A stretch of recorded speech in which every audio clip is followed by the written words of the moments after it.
Good morning, नमस्कार। आप सभी लोगों का एक बार फिर हमारे टीएससी ऑनलाइन क्लासेज में स्वागत है, अभिनंदन है।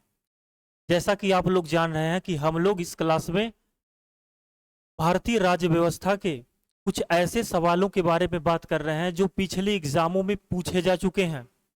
और आप यूपी पुलिस री एग्जाम की तैयारी कर रहे हैं या किसी भी ऐसे एग्जाम की तैयारी कर रहे हैं जो हाल फिलहाल में आपका होने वाला है, तो हम आपको भारतीय राज्य व्यवस्था का एक सीरीज चला रहे हैं जिससे आप प्रैक्टिस कर सके ऐसे सवालों को जो बार बार एग्जाम में पूछते हैं। और हम इंडियन पॉलिटिक्स के सवालों को यहाँ इस तरीके से पढ़ेंगे जिससे आपका रिवीजन भी हो सके। तो साथ के साथ रिवीजन भी करेंगे और इंपॉर्टेंट क्वेश्चन को भी पढ़ेंगे जो बार बार एग्जाम में पूछते हैं। यहाँ आपसे हम प्रैक्टिस भी कराएंगे एक सीरीज। इसके अलावा भी बहुत सारे क्लास आपके सामने इस तरीके से लेकर हम आएंगे जो आपके एग्जाम के लिए बेहद महत्वपूर्ण होगा। तो हमारा बस आपसे इतना कहना है कि अगर आपको क्लास पसंद आती है तो आप जरूर लाइक करिए और ऐसे दोस्तों के साथ शेयर करिए जो तैयारी कर रहे हैं किसी एग्जाम की। और वीडियो लाइक करिए, चैनल जरूर सब्सक्राइब करिए। तो आगे बढ़ेंगे। ये दूसरा पार्ट है भारतीय राज्य व्यवस्था का जिसको आज हम पढ़ेंगे और इस तरीके से सवालों को सॉल्व करेंगे जिससे आपका रिवीजन भी हो सके। इसके अलावा हिस्ट्री के भी सवाल हम करेंगे आने वाली क्लासों में।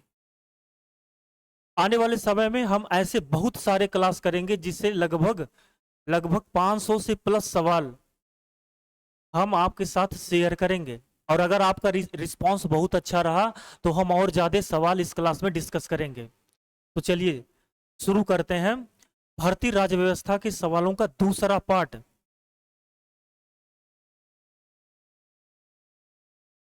सबसे पहला जो सवाल है कि निम्नलिखित में से किस वर्ष सिक्किम को राज्य का दर्जा दिया गया।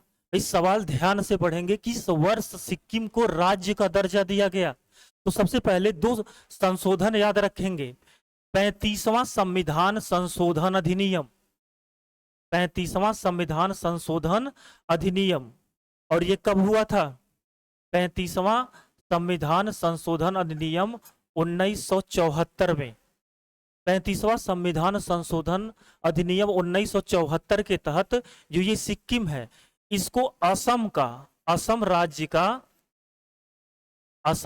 का सह राज्य बना दिया गया। तो जो सवाल आपसे पूछ रहा है कि कब राज्य का दर्जा दिया गया, लेकिन अभी भी इस संविधान संशोधन से 35वें संविधान संशोधन से जो सिक्किम पहले भारत का हिस्सा नहीं था उसको भारत में तो शामिल किया गया, लेकिन उसको आसाम का सह राज्य बनाया गया। लेकिन इसके अगले ही साल किया गया 36वां संविधान संशोधन अधिनियम। 36वां संविधान संशोधन अधिनियम 1975 के तहत सिक्किम को भारत का 22वां राज्य बनाया गया। तो सवाल आपसे क्या पूछ रहा है? सिक्किम को राज्य का दर्जा कब दिया गया? तो 1975 में, 1975 में। तो सिक्किम पूर्ण राज्य का दर्जा कब मिला? 1975 में। इस संविधान संशोधन के सिक्किम को भारत में मिलाया गया तो 35वां। और किस संविधान संशोधन के तहत और कब? तो 36वां संविधान संशोधन के तहत इसको पूर्ण राज्य का दर्जा दिया गया। आगे बढ़ेंगे। अगला सवाल, इसका आंसर बताइए आप लोग। मौलिक अधिकारों का मुख्य उद्देश्य क्या है? समाज के समाजवादी ढांचे को बढ़ावा देना, व्यक्तिगत स्वतंत्रता को सुनिश्चित करना, न्यायपालिका की स्वतंत्रता को सुनिश्चित करना, उपयुक्त सभी को सुनिश्चित करना। देखिए, बात करें अगर मौलिक अधिकारों की, तो ये मौलिक अधिकार होता है ये भारतीय नागरिकों के लिए होता है। सिर्फ और सिर्फ किसके लिए है? भारतीय नागरिकों के लिए। भारतीय नागरिकों के लिए होता है। और भारतीय नागरिकों के लिए जो ये मौलिक अधिकार होता है ये प्रत्येक नागरिक को व्यक्तिगत स्वतंत्रता की क्या करता है? व्यक्तिगत स्वतंत्रता को सुनिश्चित करता है। टू इंश्योर पर्सनल फ्रीडम, भाई मौलिक अधिकार का हनन होता है मतलब हमको सरकार द्वारा कुछ हमारे अधिकार दिए गए हैं, हमारी सरकार द्वारा हमको व्यक्तिगत रूप से कुछ अधिकार दिए हैं, उन्हीं अधिकारों को क्या कहा जाता है? मौलिक अधिकार। कहने का मतलब एक व्यक्ति के लिए होता है मौलिक अधिकार। तो किसके अधिकारों, मौलिक अधिकार का प्रमुख उद्देश्य क्या है? व्यक्तिगत स्वतंत्रता को सुनिश्चित करना। ऑप्शन बी सही है। आगे बढ़ेंगे।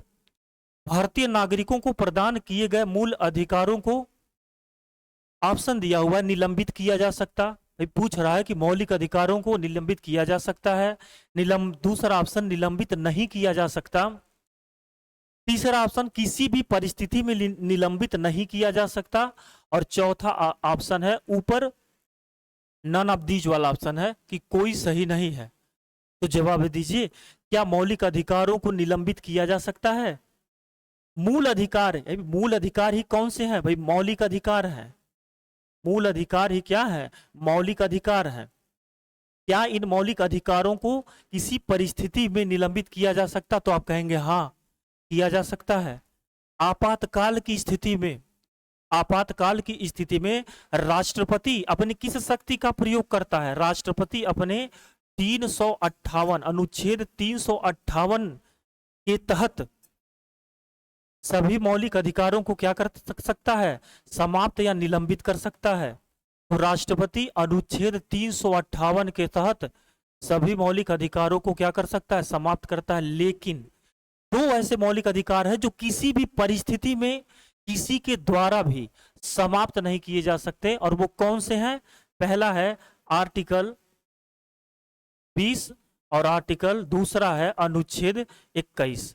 अनुच्छेद 20 और अनुच्छेद 21 ये दो ऐसे मौलिक अधिकार हैं जिनको किसी भी परिस्थिति में किसी के भी द्वारा निरस्त या निलंबित नहीं किया जा सकता। लेकिन इनके अलावा किसी भी मौलिक अधिकार को राष्ट्रपति द्वारा निलंबित किया जा सकता है। अपनी किस पावर का प्रयोग करके? अनुच्छेद 358 के तहत राष्ट्रपति ऐसा कर सकता है। तो सवाल क्या पूछ रहा है कि भारतीय नागरिकों को दिए गए मूल अधिकारों को निलंबित किया जा सकता है, निलंबित नहीं किया जा सकता, किसी भी परिस्थिति में निलंबित नहीं किया जा सकता। भाई ये गलत है कि किसी भी परिस्थिति में निलंबित नहीं किया जा सकता है, जा सकता है। तो ये ऑप्शन अगर ये बात करता, भाई कुछ लोग कहेंगे कि नहीं, अभी तो आप बताए कि दो है जिनको नहीं किया जा सकता। इसने कभी ये कहीं नहीं लिखा हुआ है कि सभी मौलिक अधिकारों को, सिर्फ मूल अधिकारों की बात कर रहा है तो वो किया जा सकता है। तो ऑप्शन बी निलंबित किया जा सकता है, ऑप्शन बी सही है। आगे बढ़ेंगे और अगला सवाल,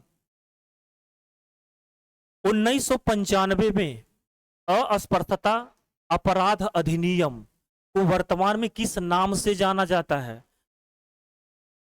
तो भाई यहां से दो सवाल अगर आपसे पूछ दें कि अस्पृश्यता अपराध अधिनियम कब आया था, तो लिखेंगे ये कब आया था? 1995 में।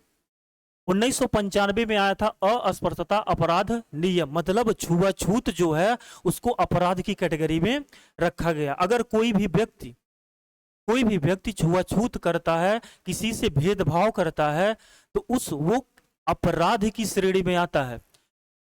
तो आपसे सवाल पूछ रहा है वर्तमान में किस नाम से जाना जाता है? भाई वर्तमान में ये किस नाम से जाना जाता है? सिविल अधिकार अधिनियम, नागरिक भेदभाव संरक्षण अधिनियम, नागरिक संरक्षण अधिनियम, सिविल अधिकार संरक्षण अधिनियम। तो इस सवाल का जवाब दीजिए। सबसे पहले ये लिख लेंगे कि अस्पृश्यता अपराध अधिनियम कब आया था? 1995 में, और इसे वर्तमान में कहा जाता है सिविल अपराध संरक्षण अधिनियम, सिविल राइट प्रोटेक्शन एक्ट। तो ऑप्शन डी सही है इसका कि अस्पृश्यता अपराध अधिनियम को वर्तमान में सिविल अधिकार संरक्षण अधिनियम कहा जाता है। आगे बढ़ेंगे।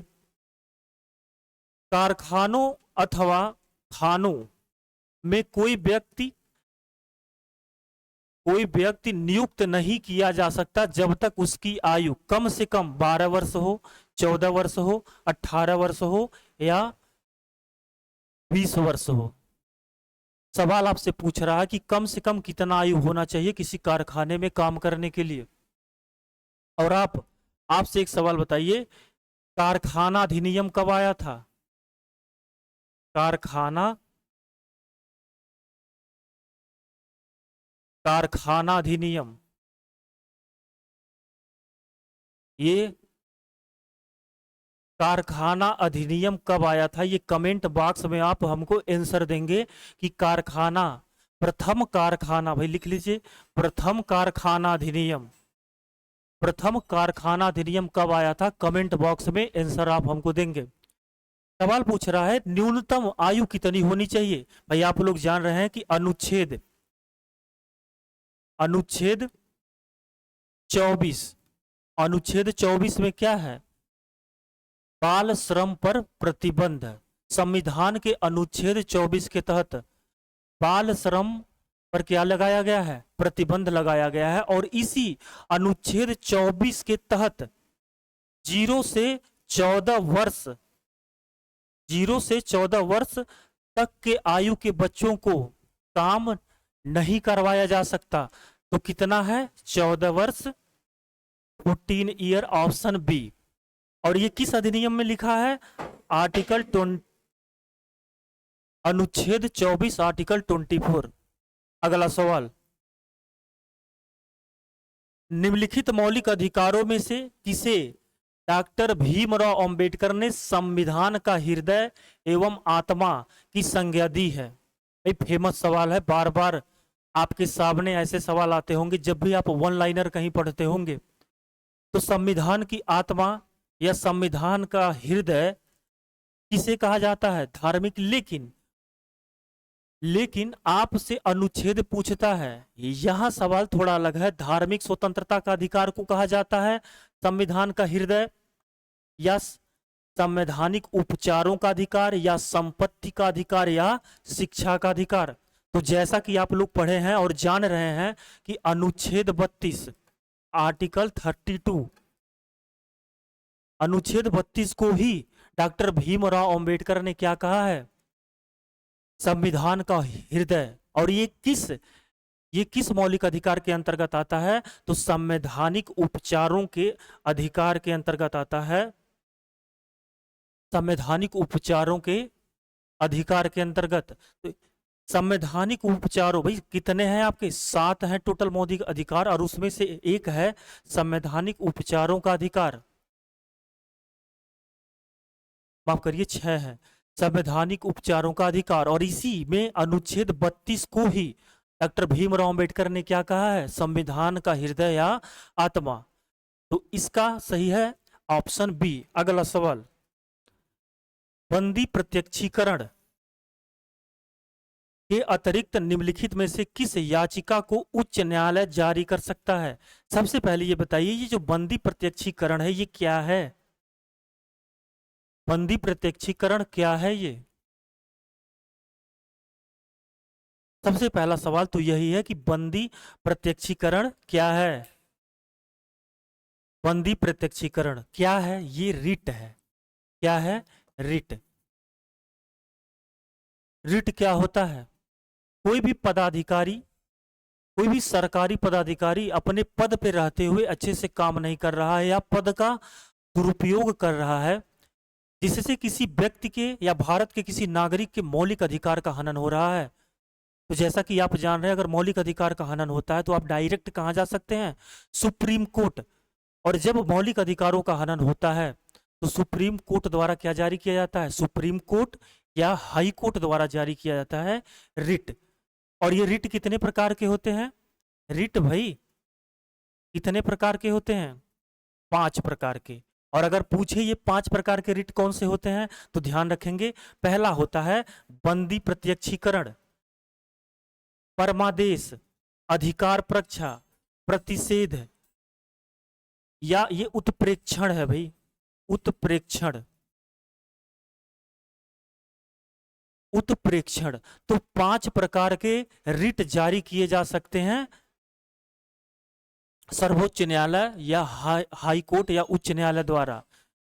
2 सवाल, सर्वोच्च न्यायालय किस अनुच्छेद के तहत रिट जारी करता है? तो लिखेंगे आर्टिकल 32, अनुच्छेद 32 के तहत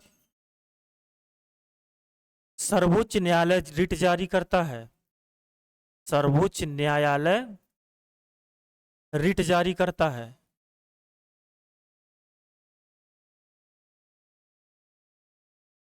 रिट जारी करता है।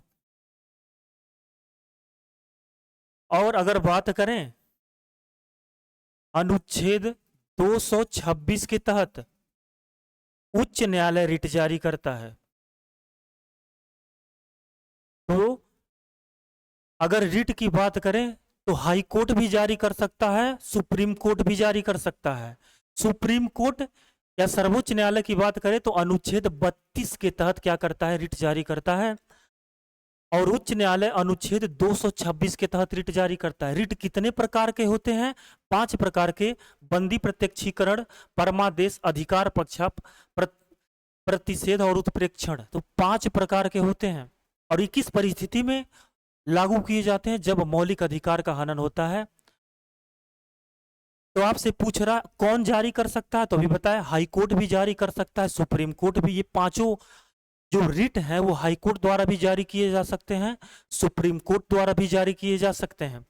तो सवाल पूछ रहा है कि हाई कोर्ट उच्च न्यायालय द्वारा जारी कर सकता है? तो भाई सभी, ये सभी के सभी सुप्रीम कोर्ट भी जारी कर सकता है और ये सभी के सभी रिट हाई कोर्ट द्वारा भी जारी किया जा सकता है। अगला सवाल, निम्नलिखित में से कौन सा सुमेलित नहीं है? ये बताना है कौन सा सही नहीं है। अस्पृश्यता का अंत, अनुच्छेद 17 भाई सही है। आर्टिकल 17 अनुच्छेद 17 में ही छुआछूत को क्या किया गया है? प्रतिबंधित किया गया है। गिरफ्तारी एवं निरोध विरुद्ध संरक्षण, अनुच्छेद 23 नहीं, ये गलत है। ये पूछ रहा है कौन सा सम्मिलित नहीं है। भाई एग्जाम में आप सवाल अच्छे से ध्यान से पढ़िए। भाई जीएस है, या तो आ रहा है या तो नहीं आ रहा है। लेकिन तब भी कुछ लोग इतना तेजी में होते हैं कि अच्छे से सवाल नहीं पढ़ते और जो सवाल वो सही करके आ सकते हैं उसको वो गलत कर देते हैं। सवाल अच्छे से पढ़िए, क्या पूछ रहा है? नहीं है। और अगर ये नहीं आप पढ़ना भूल जाएंगे ना और पहला ही ऑप्शन पढ़ेंगे, इसी को टिक कर देंगे, तो ऐसा नहीं करना है। ध्यान से सवाल पढ़ना है। और जीएस अगर आपको आ रहा है तो ज्यादा समय तो लगने वाला नहीं है। 10 सेकंड से ज्यादा किसी सवाल को पढ़ने में लगने वाला नहीं है आपसे। तो सबसे पहला है अस्पृश्यता का अंत, अनुच्छेद 17, ये बिल्कुल सही है। धर्म की स्वतंत्रता, अनुच्छेद 25, भाई अनुच्छेद 25 के तहत ही धार्मिक स्वतंत्रता प्रदान की गई है भारतीय नागरिक को। अनुच्छेद 25 के तहत भारत का नागरिक किसी भी धर्म की उपासना कर सकता है, उसकी रीति रिवाजों को मान सकता है। और आर्टिकल 25 अनुच्छेद 25 के तहत ही सिख लोग सार्वजनिक स्थानों में भी अपने पास कृपाण धारण कर सकते हैं। जैसे देखते होंगे एयरपोर्ट पे भी वो अपने साथ कृपाण धारण कर सकते हैं, शस्त्र लेके जा सकते हैं। अल्पसंख्यकों की हितों का संरक्षण, अनुच्छेद 29, ये भी सही है। तो क्या गलत है? नहीं वाला ऑप्शन बी। ऑप्शन बी जो है क्यों गलत है? क्योंकि आर्टिकल 23 में क्या है? मानव तस्करी पर प्रतिबंध, मानव तस्करी एवं बलात्श्रम, बलात्श्रम पर प्रतिबंध। अनुच्छेद 23 में क्या है? मानव तस्करी, बलात्श्रम का मतलब होता है जबरन किसी से आप काम नहीं करवा सकते। इन दोनों चीज पर अनुच्छेद 23 के तहत क्या लगाया गया है? प्रतिबंध लगाया गया है। और ये जो गिरफ्तारी एवं निरोध से संरक्षण है, ये किस आर्टिकल में है? तो लिखेंगे भाई ये आर्टिकल 22 में है। कि गिरफ्तार होने से पहले या किसी व्यक्ति को अगर गिरफ्तार किया जाता है तो उस व्यक्ति का भी कुछ मौलिक अधिकार होता है जो संविधान द्वारा उस व्यक्ति को दिया गया है। और वो क्या होता है? गिरफ्तारी से पहले कारण बताना, गिरफ्तारी के 24 घंटे के अंदर उस व्यक्ति को मजिस्ट्रेट के सामने पेश करना। और क्या होता है अधिकार? उस व्यक्ति को अपने पसंद का वकील करने का अधिकार। तो ये कुछ सारे अधिकार हैं जो हमारे संविधान द्वारा गिरफ्तार होने वाले व्यक्ति को अनुच्छेद 22 के तहत क्या है? दिए गए हैं। चलिए अगले सवाल का जवाब दीजिए। भारतीय संविधान का निम्नलिखित में से कौन सा अनुच्छेद शिक्षा का अधिकार प्रदान करता है? अनुच्छेद 44, अनुच्छेद 12, अनुच्छेद 39 का ए, अनुच्छेद 21 का ए। तो सबसे पहले बात करेंगे शिक्षा का अधिकार।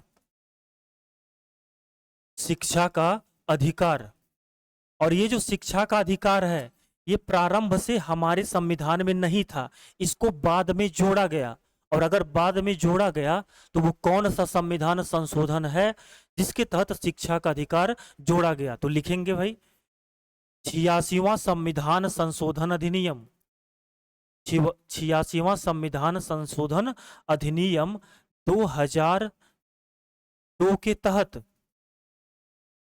2002 के तहत हमारे संविधान में शिक्षा का अधिकार जोड़ा गया और संशोधन किया गया अनुच्छेद 21 में, और हमारे संविधान में जोड़ दिया गया अनुच्छेद 21 का ए। आर्टिकल 21 का ए में क्या है? शिक्षा का अधिकार। और जो जो पहले से नहीं था बाद में जोड़ा गया, कब? सन 2002 में। और कौन सा संविधान संशोधन? 86वां संविधान संशोधन। तो कौन सा ऑप्शन सही है? ऑप्शन डी, आर्टिकल 21 का ए। चलिए आगे बढ़ेंगे, अगला सवाल आंसर दीजिए। भारत के संविधान में अंतर्राष्ट्रीय सुरक्षा को प्रोत्साहन देने का, भाई बात कर रहा है प्रोत्साहन देने का सन्निहित है, भाई कौन है? संविधान की प्रस्तावना में, राज्य के नीति निर्देशक तत्व में, मौलिक कर्तव्य में और 9वीं अनुसूची में। तो इन चारों में से कौन सा ऐसा जगह है जहां अंतर्राष्ट्रीय सुरक्षा को बढ़ावा दिया गया है? जैसा कि आप लोग जब पढ़े होंगे मौलिक, माफ करिए, जब आप लोग पढ़े होंगे राज्य के नीति निर्देशक तत्व, तो उसमें पढ़े होंगे आर्टिकल अनुच्छेद 50। और अनुच्छेद 50 के तहत राज्य का कर्तव्य है कि वो आंतरिक और बाह्य गतिविधियों से क्या करे? अंतर्राष्ट्रीय या आंतरिक गतिविधियों से राज्य की क्या करे? सुरक्षा करे। तो ये कहां लिखा हुआ है? राज्य की नीति निर्देशक तत्व में। बी ऑप्शन सही है, राज्य के नीति निर्देशक तत्व में। तो राज्य की जो सुरक्षा करने का कर्तव्य है वो चाहे बाह्य सुरक्षा हो या आंतरिक तौर पे सुरक्षा हो, ये करना जिम्मेदारी है किसकी? राज्य की। और ये कहां लिखा हुआ है? अनुच्छेद 50 में। आगे बढ़ेंगे और अगले सवाल का जवाब दीजिए। भारतीय संविधान में राज्य के नीति निर्देशक तत्व सिद्धांत को किस मुख्य कारण से सम्मिलित किया गया है? भाई आपसे सवाल पूछ रहा है कि जो राज्य के नीति निर्देशक तत्व है, राज्य के जो नीति निर्देशक तत्व है, ये किन कारण से हमारे संविधान में जोड़ा गया? तो सबसे पहला सवाल तो ये बताइए कि जो ये राज्य का नीति निर्देशक तत्व है, ये किस देश के संविधान से अंगीकृत किया गया है, अडॉप्ट किया गया है? तो सबसे पहला बताइए, जो राज्य का नीति निर्देशक तत्व है टीपीएसपी है, ये किस देश के संविधान से अंगीकृत किया गया है? सबसे पहला सवाल तो यही बताइए कि किस देश के संविधान से लिया गया है। तो इसका जवाब है आयरलैंड। आयरलैंड। आयरलैंड के संविधान से क्या लिया गया है? राज्य का नीति निर्देशक तत्व। आयरलैंड के संविधान से ही हमारे नीति निर्देशक तत्व को क्या किया गया है? अंगीकृत किया गया है। सवाल पूछ रहा है क्या कारण है इसको हमारे संविधान में शामिल करने का? कल्याणकारी राज्य की स्थापना के लिए, धर्मनिरपेक्ष राज्य की स्थापना के लिए एकदम गलत है, सरकार के स्वेच्छाचारी आचरण को रोकने के लिए एकदम ऐसा तो कुछ नहीं है, सरकार के विकास में आवश्यक अवसर प्रदान, अवसर नहीं, ऑप्शन क्या है? एक कल्याणकारी राज्य की स्थापना के लिए ही क्या किया गया है? जोड़ा गया है राज्य के नीति निर्देशक तत्व को। अगर बात किया जाए भाई जैसा कि आप लोग जान रहे हैं 1928 में पंडित मोतीलाल नेहरू द्वारा, पंडित मोतीलाल नेहरू द्वारा पेश किया गया नेहरू रिपोर्ट, नेहरू रिपोर्ट।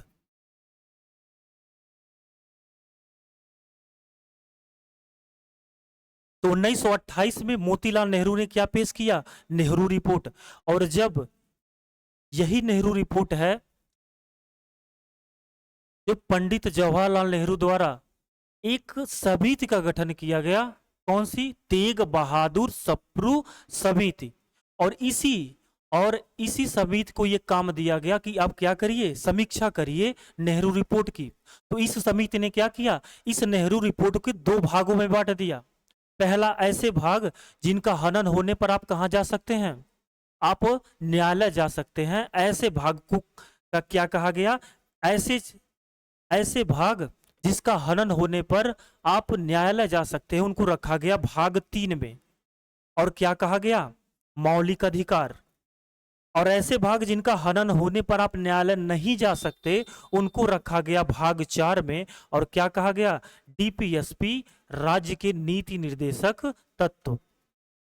तो नेहरू रिपोर्ट ही जो थी, इसी नेहरू रिपोर्ट को दो भागों में बांटा गया। किसके द्वारा?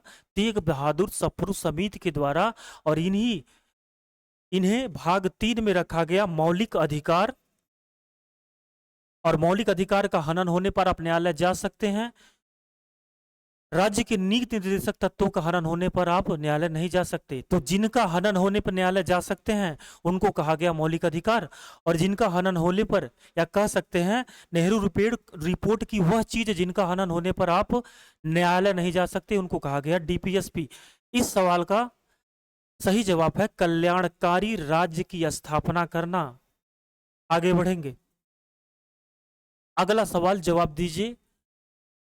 भारत के संविधान के किस अनुच्छेद में मौलिक कर्तव्य की चर्चा की गई है? इस संविधान के किस अनुच्छेद में मौलिक कर्तव्य है?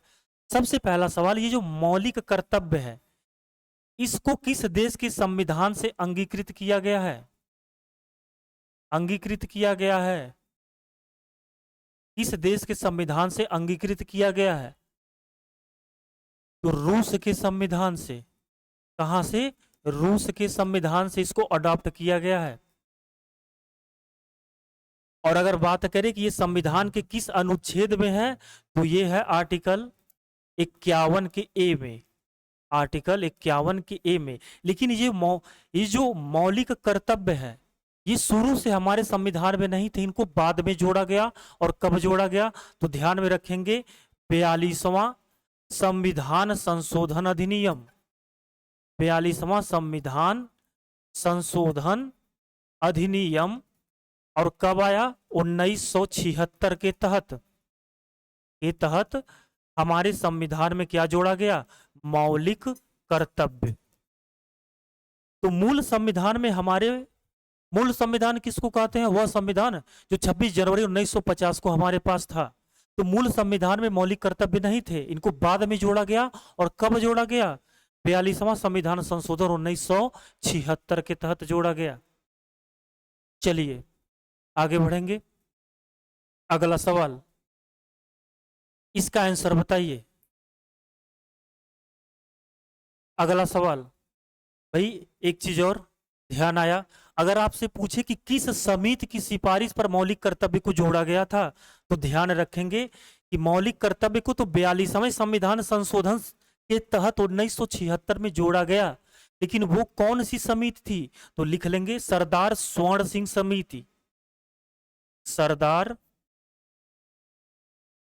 स्वर्ण सिंह समिति। सरदार स्वर्ण सिंह समिति की सिफारिश पर 1976 में हमारे संविधान में मौलिक कर्तव्य जोड़े गए। और कितने जोड़े गए थे? 10। और 11वां मौलिक कर्तव्य कब जोड़ा गया था? ये कमेंट बॉक्स में आप बताएंगे कि 1976 में 10 मौलिक कर्तव्य जोड़े गए थे। किस समिति की सिफारिश पर? सरदार स्वर्ण सिंह समिति की सिफारिश पर। और किस संविधान संशोधन के तहत? 42वां संविधान संशोधन के तहत।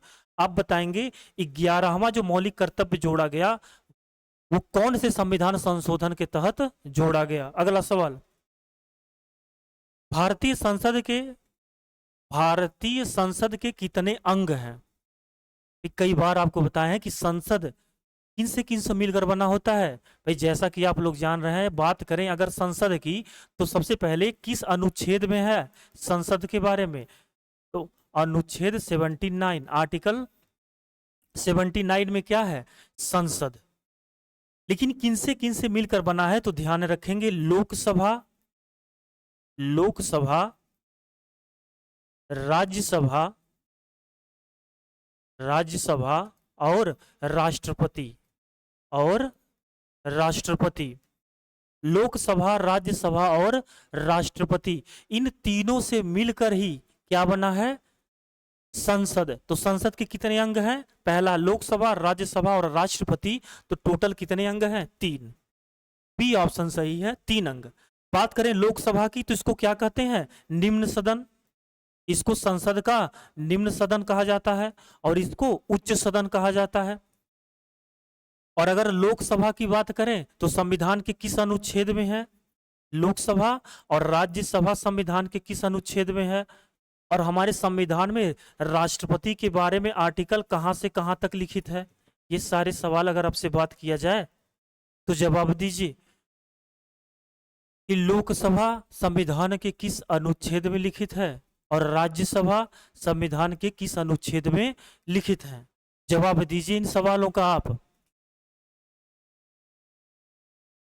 लोकसभा कहाँ है, लोकसभा तो जान रहे हैं अनुच्छेद 81 में है लोकसभा की संरचना, और अनुच्छेद 80 में है राज्यसभा की संरचना, और अनुच्छेद 52 से 62 तक किसके बारे में लिखा हुआ है, भारत के राष्ट्रपति के बारे में।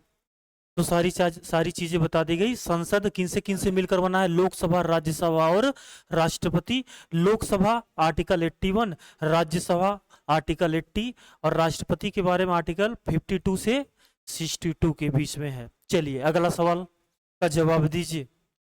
निम्नलिखित कथनों में से कौन सा सही है। लोकसभा भारतीय जनता की प्रतिनिधि है, राज्यसभा संसद का उच्च सदन है, राज्यसभा राज्यों का प्रतिनिधित्व करता है, उपरोक्त सभी। भाई जैसा कि आप लोग जान रहे हैं कि लोकसभा के सदस्यों को, अगर बात करें लोकसभा के सदस्यों को, इनके सदस्यों को जनता द्वारा हर 5 साल में लोकसभा चुनाव के द्वारा चुना जाता है। अगर बात करें राज्यसभा के सदस्यों को तो इन्हें राज्य के विधानसभाओं के सदस्यों द्वारा चुना जाता है। तो इसीलिए ये जो सवाल है कह रहा है कौन सा सही है। लोकसभा भारतीय जनता की प्रतिनिधि सभा है, हाँ एकदम सही है, जनता की ही तो प्रतिनिधि सभा है ये। राज्यसभा संसद का उच्च सदन, हाँ एकदम उच्च सदन है, ये भी बात सही है। राज्यसभा राज्यों का प्रतिनिधित्व करता है, हाँ राज्यसभा राज्यों का प्रतिनिधित्व करता है। तो हमारे राज्यों से प्रतिनिधित्व करने के लिए जनसंख्या के आधार पर हमारे राज्य के विधानसभा के सदस्यों द्वारा राज्यसभा के सदस्यों का चयन किया जाता है, निर्वाचन किया जाता है। तो ये तीनों ऑप्शन सही है। लोकसभा भारतीय जनता की प्रतिनिधि सभा है क्योंकि इनकी सदस्यों को जनता द्वारा ही लोकसभा चुनाव में चुना जाता है। राज्यसभा उच्च सदन है और राज्यसभा राज्यों का प्रतिनिधित्व करता है, हाँ करता है राज्यों का प्रतिनिधित्व। तो ऑप्शन डी सभी ऑप्शन सही है। संसद के दोनों सदनों के संयुक्त अधिवेशन की अध्यक्षता कौन करता है। अगर बात करें आपसे संयुक्त अधिवेशन के बारे में तो सबसे पहले बताइए संयुक्त अधिवेशन क्या होता है। किसी बिल या विधेयक पर राष्ट्रपति को लगता है कि अगर वो धन विधेयक नहीं है, उसके अलावा कोई विधेयक है और राष्ट्रपति को लगता है कि ये विशेष है, तो दोनों सदनों को एक साथ एक जगह बुलाया जाता है, उसी को बोला जाता है संयुक्त अधिवेशन। और अगर बात करें कि संयुक्त अधिवेशन संविधान के किस अनुच्छेद में लिखा हुआ है तो आर्टिकल 108, अनुच्छेद 108 में क्या है, संयुक्त अधिवेशन। और संयुक्त अधिवेशन कौन बुलाता है, राष्ट्रपति। क्या पूछ रहा है, दोनों सदनों को संयुक्त अधिवेशन के लिए की अध्यक्षता कौन करता है। तो ये जान गए कि संविधान के किस अनुच्छेद में है संयुक्त अधिवेशन 108 में, बुलाता कौन है, राष्ट्रपति। लेकिन इस संयुक्त अधिवेशन की, जिसमें लोकसभा और राज्यसभा दोनों सदन के लोग एक साथ बैठे होंगे, किसी बिल पर चर्चा कर रहे होंगे, उसकी अध्यक्षता किसके द्वारा किया जाएगा? तो ध्यान रखेंगे इस सवाल का सही जवाब है लोकसभा का अध्यक्ष, speaker of the Lok Sabha. Lok Sabha का जो स्पीकर है वही संयुक्त अधिवेशन की अध्यक्षता करता है। तो संयुक्त अधिवेशन की अध्यक्षता कौन करता है? लोकसभा का अध्यक्ष। आगे बढ़ेंगे और अगले सवाल का जवाब दीजिए। संसद के किसी सदस्य की सदस्यता समाप्त समझी जाती है यदि वह बिना सदन को सूचित किए अनुपस्थित रहता है। सबसे पहले तो सवाल बताइए कि जो सदस्यता है, संसद की जो ये सदस्यता है, सदस्य की जो सदस्यता है, वो समाप्त कौन कर सकता है? तो ध्यान रखेंगे राष्ट्रपति। राष्ट्रपति जो है वो सदस्यता समाप्त कर सकते हैं किसी भी सांसद की। भाई जो सांसद हो, लोकसभा में हो, राज्यसभा में हो, उस सांसद की सदस्यता कौन सभा समाप्त कर सकता है? राष्ट्रपति। और ये किस अनुच्छेद में है? ध्यान रखेंगे आर्टिकल 103। अगर कोई सांसद अयोग्य हो जाता है तो उसकी सदस्यता राष्ट्रपति द्वारा अनुच्छेद 103 के तहत समाप्त कर दी जाती है। लेकिन कितने दिनों से, ये दिन की बात कर रहा है। इसके अलावा एक सवाल और है कि किसके सलाह पर राष्ट्रपति द्वारा संसद के किसी सदस्य की सदस्यता समाप्त करते हैं? तो ध्यान रखेंगे निर्वाचन आयोग। निर्वाचन आयोग, निर्वाचन आयोग की सलाह पर, निर्वाचन आयोग की सलाह पर राष्ट्रपति द्वारा किसी भी सांसद की सदस्यता समाप्त की जा सकती है। और किस अनुच्छेद में? अनुच्छेद 103 में है कि कोई सांसद अगर अपने पद के लिए अयोग्य हो जाता है, कारण जो भी हो, अगर अयोग्य हो जाता है, भाई कई कारण हो सकते हैं। हो सकता है वो बहुत ज्यादा दिनों से संसद में आ नहीं रहा हो सकता है उसकी नागरिकता समाप्त हो जाए, हो सकता है उस पर कोई देशद्रोह का मुकदमा हो जाए। तो ऐसी परिस्थिति में उसकी सदस्यता राष्ट्रपति द्वारा अनुच्छेद 103 के तहत समाप्त की जा सकती है। लेकिन राष्ट्रपति को किसी सांसद की सदस्यता समाप्त करने के लिए सलाह कौन देता है? निर्वाचन आयोग। ये ध्यान रखेंगे। सवाल पूछ रहा है संसद की सदस्यता समाप्त समझी जाती है यदि वह बिना, भाई कोई सांसद कितने दिन से लगातार संसद में उपस्थित नहीं हो रहा है? तो ध्यान रखेंगे 60 दिन, 60 डेज। संसद का कोई सदस्य लगातार 60 दिनों से संसद के किसी भी सत्र में शामिल नहीं हो रहा है तो भारत के निर्वाचन आयोग की सलाह पर राष्ट्रपति द्वारा उस सदस्य की सदस्यता समाप्त कर दी जाएगी। तो कितना दिन है? 60 दिन। ध्यान रखेंगे 60 डेज। अगला सवाल, संसद के कुल सदस्यों का कितना भाग वैधानिक चैम्बर की मीटिंग बुलाने के लिए आवश्यक गणपूर्ति या कोरम? सबसे पहले बात करें संघ की गणपूर्ति। क्या होता है गणपूर्ति? संघ की गणपूर्ति, संघ की गणपूर्ति। तो अगर बात करें कि संघ की गणपूर्ति संविधान के किस अनुच्छेद में है, तो लिखेंगे अनुच्छेद 100। अनुच्छेद 100 में क्या है? संविधान की गणपूर्ति। और क्या है ये?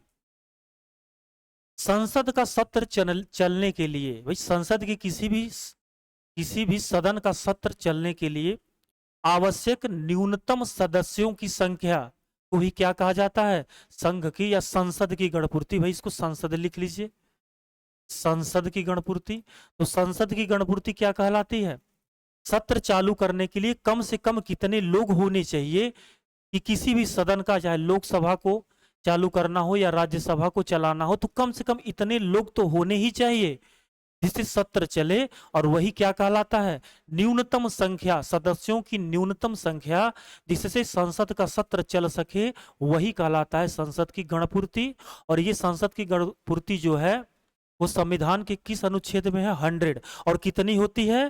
भाई कुल संख्या का कुल संसद कुल संख्या का उस सदन के कुल संख्या का 1/10। 1/10 ऑप्शन ए। ऑप्शन ए क्या है? सही है। सदन के भाई सदस्यों की कुल संख्या का 1/10 ही क्या है? संसद की गणपूर्ति है। आपके लिए होमवर्क है कि बताइए विधानमंडल की विधानमंडल की विधानमंडल की गणपूर्ति, बात करें विधानमंडल की गणपूर्ति संविधान के किस अनुच्छेद में लिखित है? ये कमेंट बॉक्स में आप बताएंगे। विधानमंडल की गणपूर्ति संविधान के किस अनुच्छेद में है, ये आप बताएंगे। अगला सवाल, भारत में कार्यपालिका का अध्यक्ष कौन होता है? भाई जैसा जान रहे हैं कि भारत में जो कार्यपालिका है, इस कार्यपालिका का अध्यक्ष कौन होता है? इसका ऑप्शन है राष्ट्रपति, प्रधानमंत्री, विरोधी दल का नेता, भारत सरकार का मुख्य सचिव। तो भारत की कार्यपालिका का अध्यक्ष कौन होता है? ध्यान रखेंगे राष्ट्रपति। कार्यपालिका का अध्यक्ष होता है भारत का राष्ट्रपति, प्रेसिडेंट। कहां लिखा है भाई? ध्यान रखेंगे अनुच्छेद आर्टिकल 54, माफ करिए 53।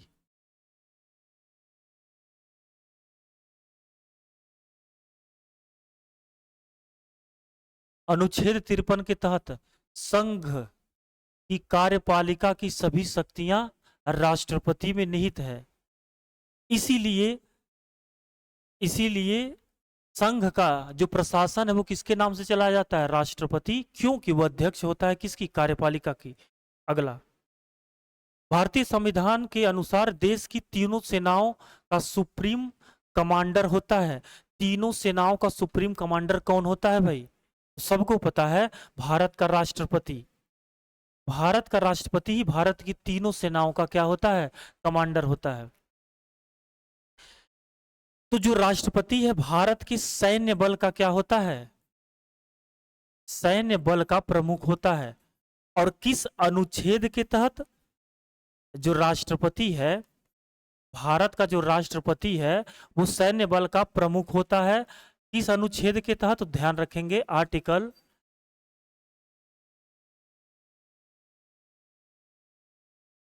72 का 1, 72 के 1 के तहत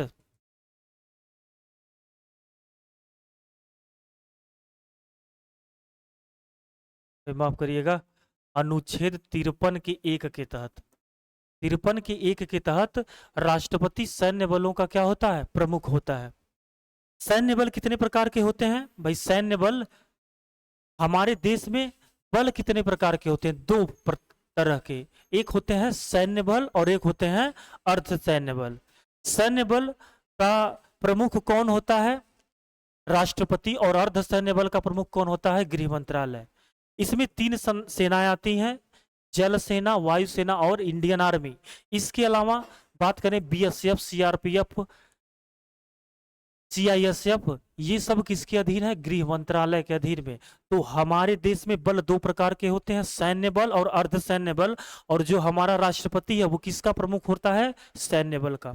अगला, इस सवाल का जवाब दीजिए, भारत के राष्ट्रपति के लिए आवश्यक योग्यता नहीं है। भाई ध्यान रखेंगे, नहीं कह रहा है। इनमें से कौन सी योग्यता है जो नहीं है? वह भारत का नागरिक होना चाहिए। सही है भाई, जो व्यक्ति भारत का नागरिक होगा वही तो भारत का राष्ट्रपति बन सकता है। वह 35 वर्ष से अधिक आयु का होना चाहिए। मतलब राष्ट्रपति बनने के लिए न्यूनतम आयु कितनी है? 35 वर्ष। ये भी सही है।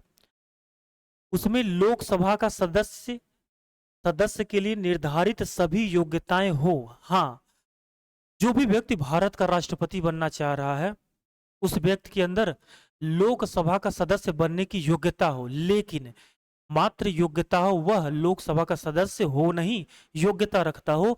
ये तीनों तो भाई सही हैं। वह संसद के किसी सदन का सदस्य हो, ये गलत है।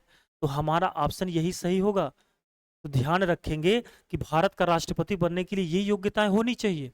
भारत का नागरिक होना चाहिए, कम से कम 35 वर्ष आयु होनी चाहिए, वो लोकसभा का सदस्य बनने की योग्यता रखता हो लेकिन संसद के किसी भी सदन का सदस्य नहीं हो। अगर वो संसद के किसी भी सदन का सदस्य होगा तो वो राष्ट्रपति पद के लिए अयोग्य हो जाएगा। चलिए अगला सवाल, राष्ट्रपति पद के लिए उम्मीदवार के लिए अधिकतम आयु कितनी होनी चाहिए? भाई राष्ट्रपति पद के लिए अधिकतम आयु कितनी है? 65 वर्ष, 70 वर्ष, 75 वर्ष या कोई आयु सीमा नहीं? सवाल का जवाब दीजिए, इस सवाल का कौन सा ऑप्शन सही है? तो भाई ध्यान रखेंगे, कोई आयु सीमा निर्धारित नहीं है। हमारे संविधान में राष्ट्रपति बनने के लिए अधिकतम आयु निर्धारित नहीं है। कोई व्यक्ति कितने भी समय तक या कितनी भी बार भारत का राष्ट्रपति बन सकता है। अगला सवाल, भारत में राष्ट्रपति का चुनाव किया जाता है प्रत्यक्ष निर्वाचन द्वारा, एकल हस्तांतरीय मत पद्धति द्वारा? ये कुछ नहीं है, ये थोड़ा कुछ नहीं है, गलती से हो गया है। अनुपातित मत प्रणाली द्वारा, खुला बैलेट प्रणाली द्वारा? जैसा कि आप लोग जान रहे हैं हमारे देश में दो तरह की निर्वाचन प्रणाली है। प्रत्यक्ष निर्वाचन प्रणाली, हमारे देश में दो प्रकार की जो है, दो प्रकार की निर्वाचन प्रणाली है, दो प्रकार की निर्वाचन प्रणाली है। कौन कौन सी? पहला है प्रत्यक्ष निर्वाचन प्रणाली और दूसरा है अप्रत्यक्ष निर्वाचन प्रणाली। अप्रत्यक्ष निर्वाचन प्रणाली, तो हमारे देश में दो तरह के निर्वाचन प्रणाली चलते हैं मतदान के लिए। प्रत्यक्ष क्या होता है, अप्रत्यक्ष क्या होता है? तो एक लाइन में ध्यान रखेंगे कि वह निर्वाचन या वह मतदान जिसमें आम जनता द्वारा मतदान किया जाता है वो कहलाता है प्रत्यक्ष निर्वाचन, और वह निर्वाचन या मतदान प्रणाली जिसमें जनता, आम जनता द्वारा मतदान नहीं किया जाता वो क्या कहलाता है? अप्रत्यक्ष निर्वाचन। तो ध्यान रखेंगे राष्ट्रपति का चुनाव कैसा होता है?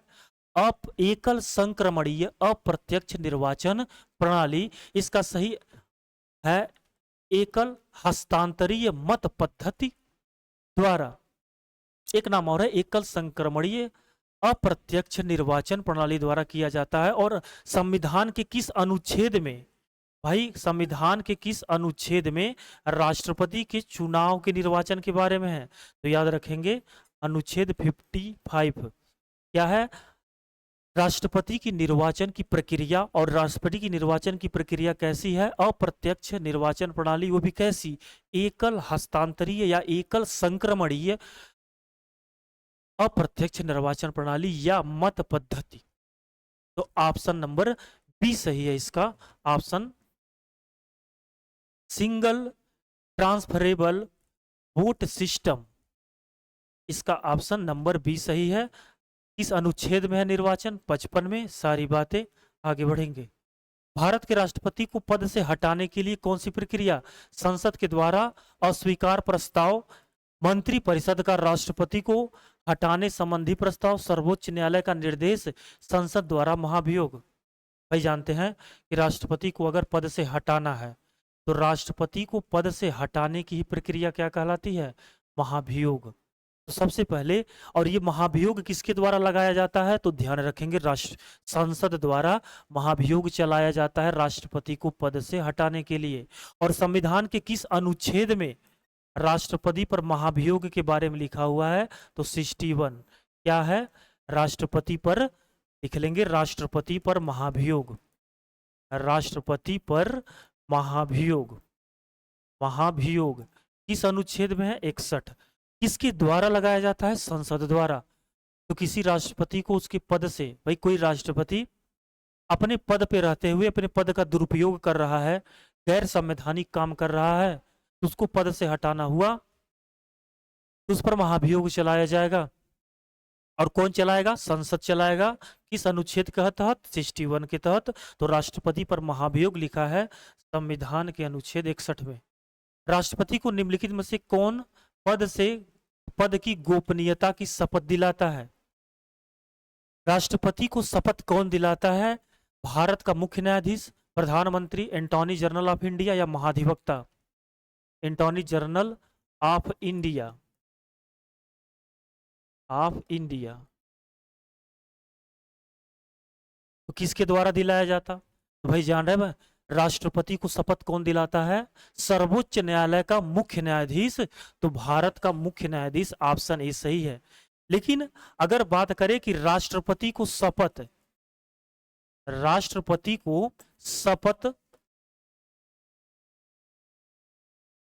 संविधान के किस अनुच्छेद में लिखित है? तो ध्यान रखेंगे, अनुच्छेद या आर्टिकल 60, अनुच्छेद 60 में है राष्ट्रपति को शपथ।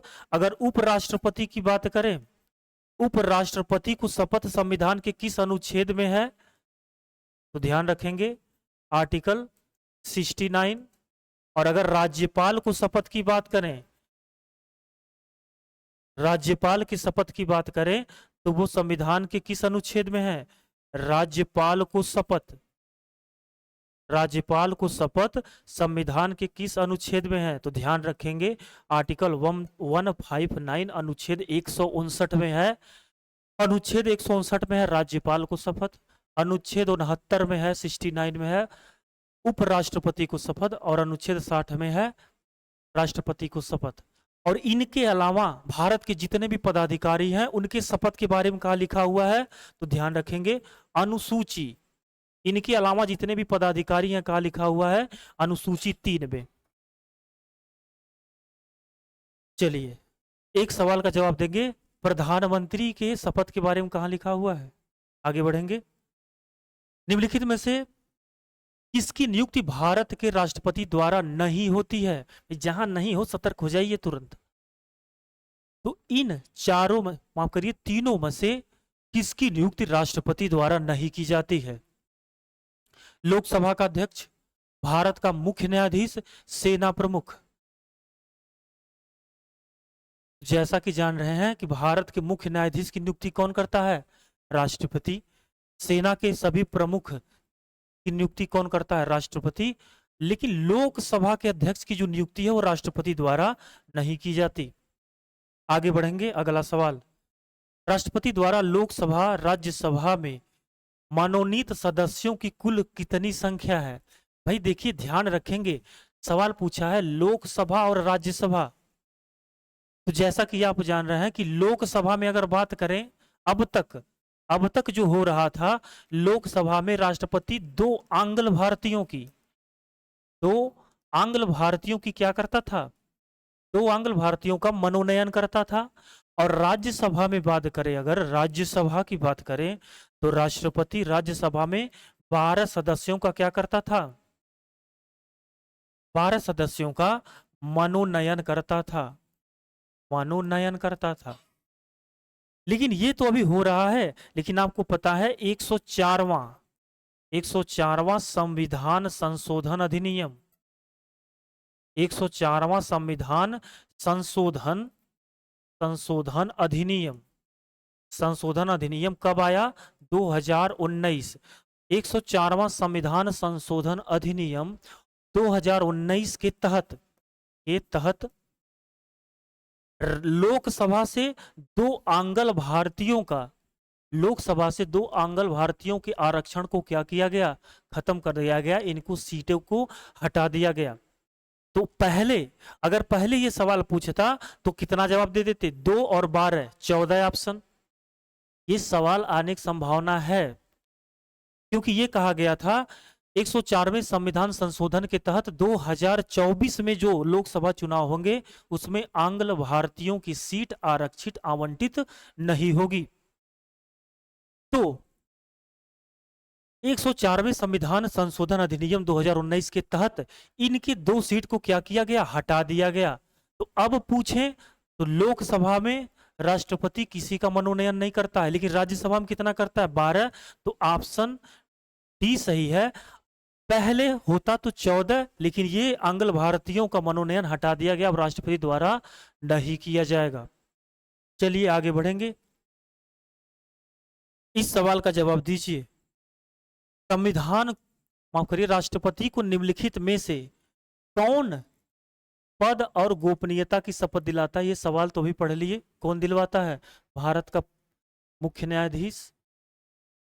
हाँ, अगर भारत का मुख्य न्यायाधीश उस समय उपस्थित नहीं है तो कौन दिलवाएगा? तो अगर सर्वोच्च न्यायालय का मुख्य न्यायाधीश उस समय उपस्थित नहीं है तो सर्वोच्च न्यायालय का अगला वरिष्ठतम न्यायाधीश राष्ट्रपति को क्या करेगा, शपथ दिलाएगा। अगला सवाल, युद्ध अथवा भारत पर आक्रमण होने की स्थिति में निम्नलिखित में से अंतिम रूप से आक्रमणकारी के विरुद्ध युद्ध की घोषणा कर सकता है। इस सवाल पूछ रहा है कि भारत पर अगर आक्रमण हो जाता है तो युद्ध की घोषणा किसके द्वारा किया जाएगा, संसद द्वारा युद्ध का घोषणा किया जाएगा, मंत्रिमंडल द्वारा, प्रधानमंत्री द्वारा या राष्ट्रपति द्वारा। तो युद्ध की उद्घोषणा किसके द्वारा किया जा सकता है या किया जाता है, इस सवाल का जवाब बताइए। तो ध्यान रखेंगे, युद्ध को समाप्त करने की घोषणा हो या युद्ध को प्रारंभ करने की घोषणा हो, वो सिर्फ और सिर्फ राष्ट्रपति ही कर सकता है। भाई राष्ट्रपति से आपको ज्यादा सवाल, प्रेसिडेंट से आपको ज्यादा सवाल देखने को मिल रहे होंगे, क्योंकि हम क्या कर रहे हैं, एक टाइप से रिवीजन भी कर रहे हैं। तो ऐसे सवाल को डिजाइन किया जा रहा है जिससे एक तरफ से आप अपना रिवीजन भी करते रहिए जिस भी एग्जाम की तैयारी कर रहे हैं, और ऐसे सवाल को भी साथ में करते रहिए जो एग्जाम में पूछे गए हैं। और अगर ये क्लास आपको अच्छी लगी तो लाइक जरूर करिए, शेयर करिए, सब्सक्राइब करिए। और अगर आपका रिस्पांस अच्छा रहा तो ऐसे बहुत सारे सवाल हम आपको यहाँ करवाएंगे इस क्लास में। चलिए आगे बढ़ेंगे। और अगला सवाल, किसी मृत्यु दंड पाए अपराधी को क्षमादान, भाई क्षमादान शक्ति निम्नलिखित में से किसको प्राप्त है।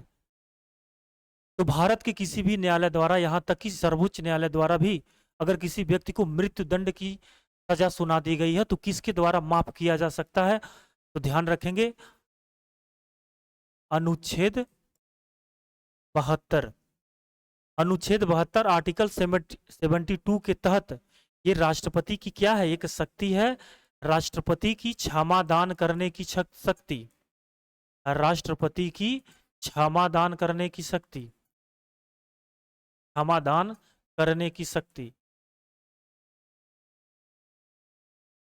एक बात ध्यान रखेंगे, संघ में जितनी शक्ति राष्ट्रपति के पास या जो जो शक्ति राष्ट्रपति के पास होती है वही सारी शक्तियां राज्य में राज्यपाल के पास होती हैं। बस एक ही दो ऐसी शक्तियां हैं जो राज्यपाल के पास नहीं होती, सिर्फ राष्ट्रपति के पास होती हैं, और वो कौन सी है, मृत्युदंड क्षमा करने की शक्ति और आपातकालीन शक्ति या आपातकालीन उपबंध की जो शक्तियां हैं, ये दो शक्तियां राष्ट्रपति के पास हैं, राज्यपाल के पास नहीं है।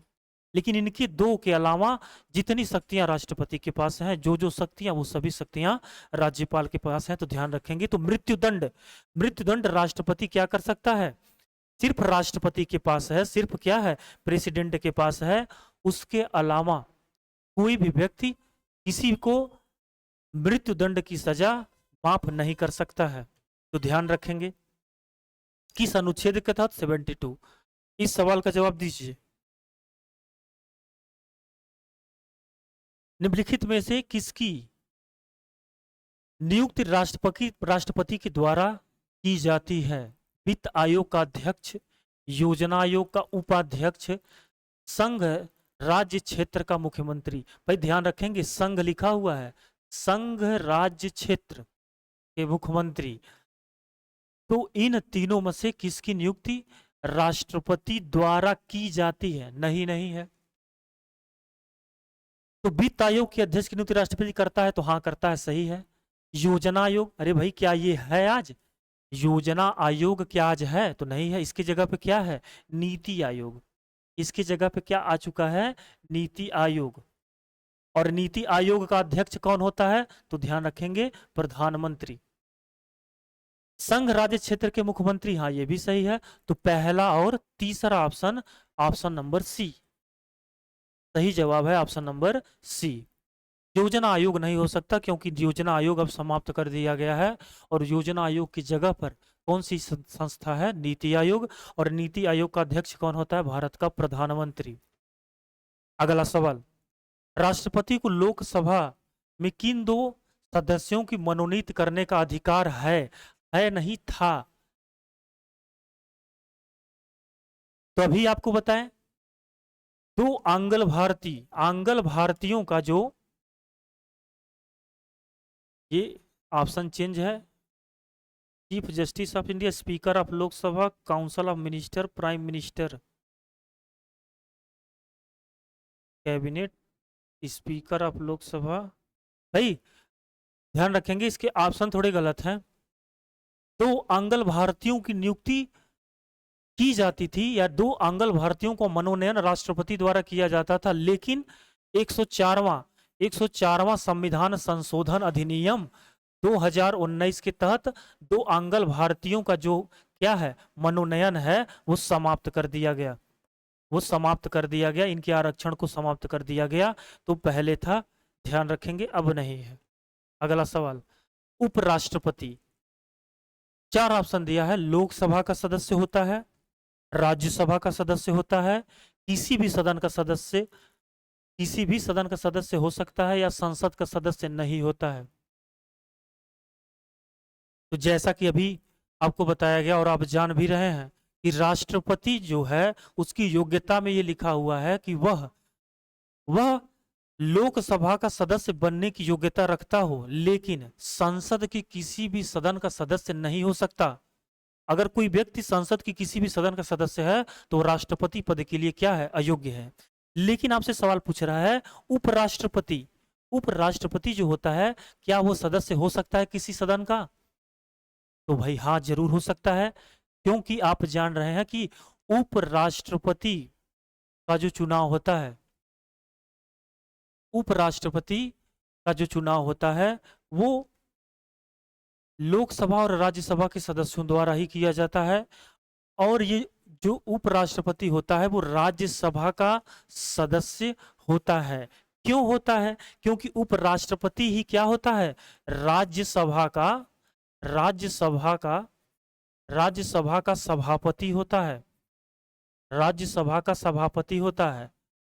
और जब ये राज्यसभा का सभापति होता है तो जाहिर सी बात है ये सदस्य है किसका, राज्यसभा का।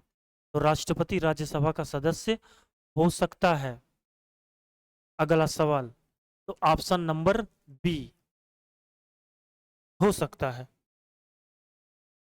राज्यसभा में सीटों की अधिकतम संख्या कितनी हो सकती है? भाई राज्यसभा में अधिकतम कितनी सीटें हो सकती हैं? 250, 275, 300 या 500? तो वर्तमान में बात करें तो राज्यसभा में 250 सीटें। आप ध्यान रखेंगे कि अधिकतम अधिकतम बात कर रहा है, अधिकतम कितना हो सकता है, 250। वर्तमान में कितना है, वर्तमान में कितना है, 245। आगे बढ़ेंगे। राज्यसभा के लिए प्रत्येक राज्य के प्रतिनिधियों का निर्वाचन कौन करता है? भाई आपसे सवाल ये पूछ रहा है कि राज्यसभा के सदस्यों, राज्यसभा के जो सदस्य होते हैं उनका निर्वाचन किसके द्वारा किया जाता है? विधानसभा के निर्वाचित सदस्य, विधानसभा के सभी सदस्य, विधानमंडल के सभी सदस्य, या विधानमंडल के निर्वाचित सदस्य? तो जैसा आप अभी थोड़ी देर पहले आपसे बताया कि राज्यसभा के सदस्यों का निर्वाचन विधानसभा के निर्वाचित सदस्यों द्वारा किया जाता है। जो विधानसभा के निर्वाचित सदस्य, ऑप्शन नंबर ए।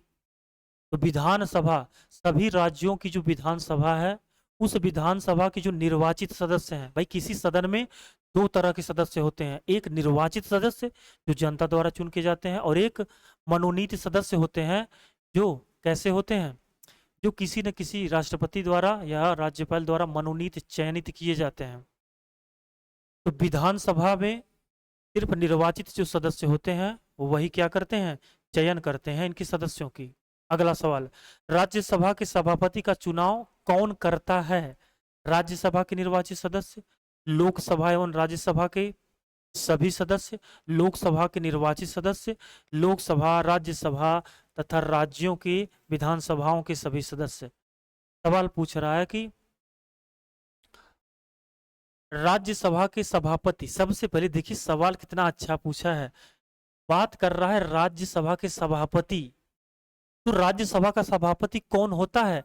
भारत का उपराष्ट्रपति, भारत का उपराष्ट्रपति। भारत का उपराष्ट्रपति ही, जो भी व्यक्ति भारत का उपराष्ट्रपति होगा वो राज्यसभा का सभापति होगा।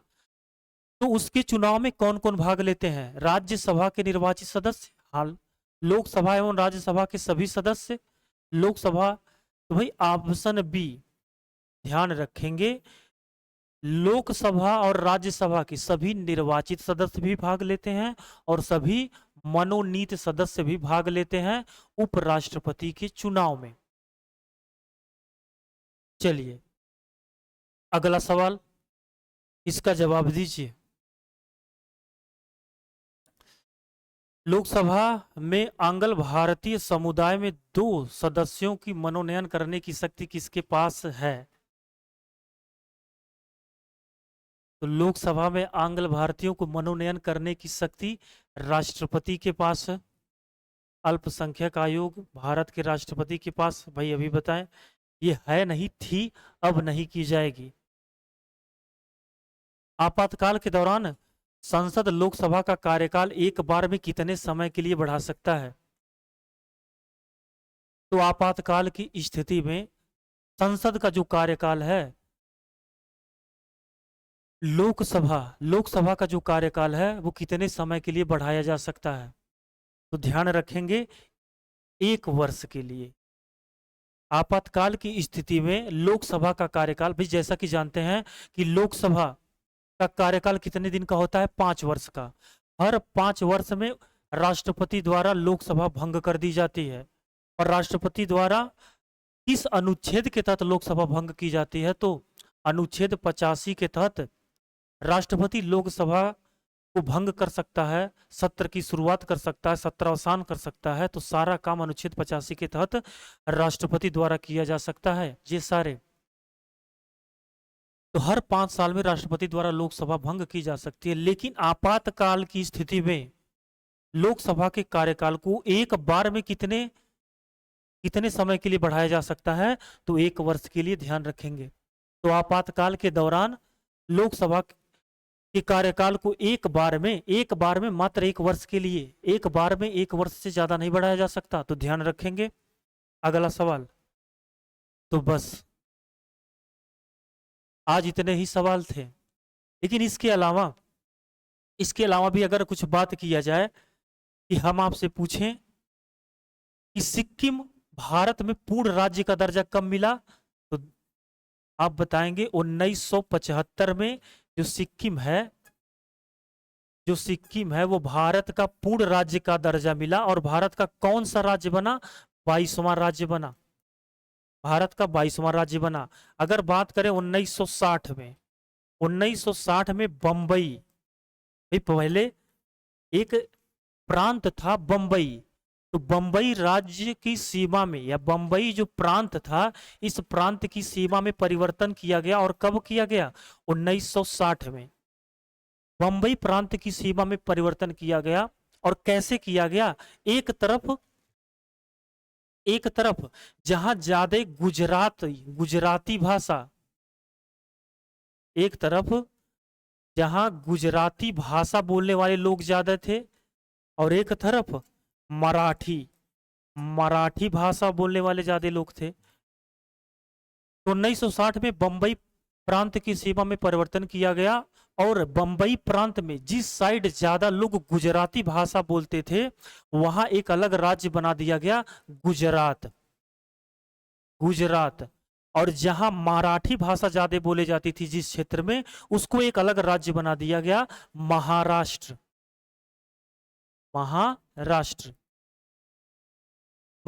बना दिया गया। और 15वां, ये गुजराती जो राज्य है, कौन सा राज्य है? 15वां राज्य। तो भारत का 15वां राज्य 1960 में कौन बना? गुजरात। और कहां से अलग किया गया? तो बंबई प्रांत की सीमा में परिवर्तन किया गया। सवाल आपसे जो भी पूछे महाराष्ट्र या गुजरात के बारे में, तो भाषाओं के आधार पर ही हमारे देश में क्या किया गया? राज्यों का गठन किया गया, भाषा के आधार पर। तो गुजरात भाषा के आधार पर 15वां राज्य गुजरात बना, और मराठी भाषा के आधार पर महाराष्ट्र बना। और कब? 1960 में। इसके अलावा अगर बात करें 1966 में पंजाब राज्य की सीमा में परिवर्तन किया गया। और पंजाब राज्य की सीमा में परिवर्तन किया गया, वह क्षेत्र जहां हिंदी भाषा बोली जाती थी, वहां एक राज्य बनाया गया, 17वां, भारत का 17वां राज्य बना हरियाणा। पंजाब का वह क्षेत्र, पंजाब प्रांत का वह क्षेत्र जहां हिंदी भाषी लोग रहते थे, तो 17वां राज्य बना हरियाणा। और जहां पंजाबी भाषी लोग ज्यादा होते थे या पंजाबी भाषा बोलने वाले लोग ज्यादा होते थे, वहां एक स्टेट बनाया गया पंजाब। और एक यूनियन टेरिटरी या संघ शासित क्षेत्र बनाया गया चंडीगढ़।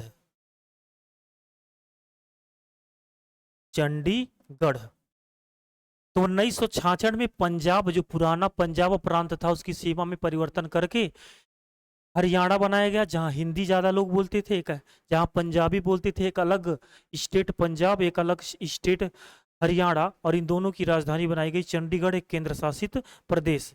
इसके अलावा अगर बात करें तो आपसे बात करें सन 2000 में, सन 2000 ईस्वी में 3 नए राज्य बने। भाई कौन कौन से बने? तो ध्यान रखेंगे, छत्तीसगढ़, उत्तराखंड, छत्तीसगढ़, उत्तराखंड और झारखंड। तो सन 2000 में छत्तीसगढ़, उत्तराखंड और झारखंड, ये तीनों राज्य बने। कहां बने? छत्तीसगढ़, उत्तराखंड और झारखंड। तो उत्तराखंड किससे अलग होकर उत्तर प्रदेश की सीमा में परिवर्तन किया गया और उसे एक अलग राज्य बना दिया गया उत्तराखंड। ये उत्तर प्रदेश की सीमा में परिवर्तन करके सन 2000 में अलग राज्य बनाया गया उत्तराखंड। अगर झारखंड की बात करें तो बिहार राज्य, कहा? बिहार जो राज्य था, बिहार राज्य की सीमा में परिवर्तन किया गया और एक नया राज्य बना दिया गया झारखंड। और अगर छत्तीसगढ़ की बात करें तो मध्य प्रदेश की सीमा में परिवर्तन किया गया और वहीं से काट कर एक अलग राज्य बना दिया गया छत्तीसगढ़। तो ये तीनों राज्य कहां से बने? झारखंड बना है बिहार से अलग होकर, उत्तराखंड बना है, यूके लिखिए, उत्तराखंड बना है उत्तर प्रदेश से अलग होकर, और छत्तीसगढ़ बना है मध्य प्रदेश से अलग होकर। ये तीनों राज्य कब बने हैं? ये तीनों राज्य बने हैं सन 2000 ईस्वी में। तेलंगाना कब बना? भाई तेलंगाना कब बना? तेलंगाना की बात किया जाए, तेलंगाना अलग राज्य कब बना? अगर तेलंगाना की बात करें तो 2019 में। 2019 में किसकी सीमा में परिवर्तन किया गया? तेलंगाना जो राज्य बना है वो किसकी सीमा में परिवर्तन करके बनाया गया? ये आप कमेंट बॉक्स में जवाब देंगे। और ये तेलंगाना भारत का कौन सा राज्य जब 2019 से बना था? तो 29वां राज्य था ये। आसाम से अलग होकर नागालैंड बना है। कब बना है? ध्यान रखेंगे, 1963 में। आसाम से अलग होकर नया राज्य बना, कौन सा? नागालैंड। तो ये सारी कुछ बातें थी जो आप ध्यान रखेंगे। और अगर आपका रिस्पांस बढ़िया रहा, आप ज्यादा से ज्यादा लोगों को शेयर किए, कमेंट बॉक्स में सवालों का जवाब दिए, तो हम समझेंगे कि आपको क्लास कैसी अच्छी लग रही है। और भाई ज्यादा से ज्यादा लोगों से लाइक करवाना है, लाइक करिए। इससे हमको कुछ मिलता नहीं, लेकिन एक मोटिवेशन जरूर मिलता है कि लोगों को हमारे द्वारा पढ़ाई गई चीजें पसंद आ रही है, समझ में आ रही है। और हमारे चैनल पे जो चीज यहाँ प्रैक्टिस करवाई जा रही है, एक शेड्यूल ढंग से एकदम अच्छे से आपको 0 लेवल से पढ़ाया जा रहा है। तो जो लोग कभी नहीं पॉलिटी पढ़े हैं, कभी भी हिस्ट्री नहीं पढ़े हैं, कभी भी नहीं पढ़ने का मतलब है कि अच्छे से नहीं पढ़े हैं और उनको एकदम 0 लेवल से पढ़ना है, तो आप टीएससी ऑनलाइन क्लासेस में जाइए, इस चैनल पे जाइए और प्लेलिस्ट में जाइए। वहाँ अभी हाल फिलहाल में क्लासेस शुरू हुई हैं और एकदम बेसिक से 0 लेवल से शुरू हुआ है। आप वहाँ जाइए, सारी चीज़ें एकदम अच्छे से समझ में आएंगे। तो आज की क्लास को यहीं तक रोकेंगे और आगे आने वाली क्लास में ऐसे ही और सवालों के साथ बहुत सारे क्लास ऐसे करवाएंगे, आपसे बहुत सारा सवाल करवाएंगे। आने वाले एग्जाम में आपसे पॉलिटी या हिस्ट्री के कोई सवाल मिस नहीं होंगे। चलिए, तब तक के लिए जय हिंद।